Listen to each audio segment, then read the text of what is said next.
eerlijk is, ik heb geen zin in flauwekul. Dan krijg ik zo echt migraine van. Oh nee mevrouw, natuurlijk geen flauwekul. En wat ziet u er ook verblindend uit met uw haren die glimmen als... Wacht, het ruikt hier mis.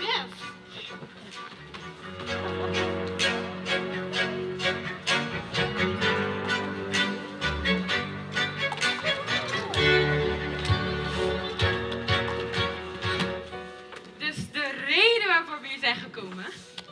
Wacht, voordat we verder gaan met deze... Ja, waar was het? Langdradige gesprek. Waar is Vivi? Waar is Vivi? Wie is Vivi? Mijn alles, mijn mooie lieve schatje. Schatje patatje! Hond. Het is haar hond. Dus, waar is ze? En wat? Ja, want Fifi stonk.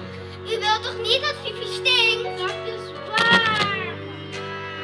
We hadden met Fifi gewandeld. Toen viel ze in een drol. Een droom? Ja, mevrouw, een drol. Als ik nog goed herinner, is Vivi vanochtend al in bad geweest. Nee, vanochtend was Fifi een ijsje gaan eten. Ja, op Mambo Beach. Oh nee toch? We zijn Fifi kwijt. Jullie zijn Vivi toch niet kwijt, hè? Nee, mevrouw. Dan moeten jullie maar gauw Vivi gaan zoeken. Ja, want anders zijn het een hele erge. Wie krijg ik nou echt migraine van?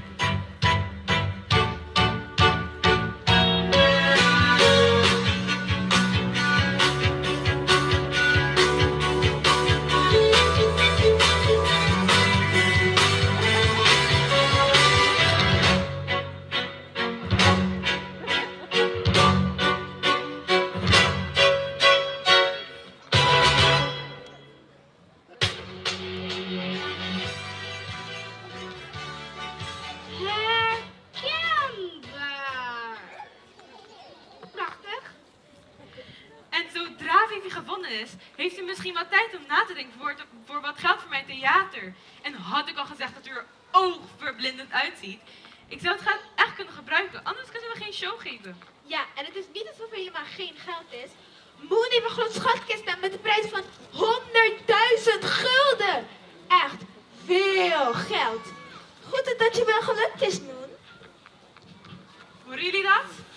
Mijn paleis is goed beveiligd hoor. Maar vertel eens meer over die prijs. Oh ja, dit is een beetje anders met die prijs, hè. Want, ja, eigenlijk... Hoe moet ik dit zeggen? Ja, er zit eigenlijk... Genoeg gekletst. Zonder mijn Vivi wil ik me toch. Dus laat me die jaren zien. Chop chop.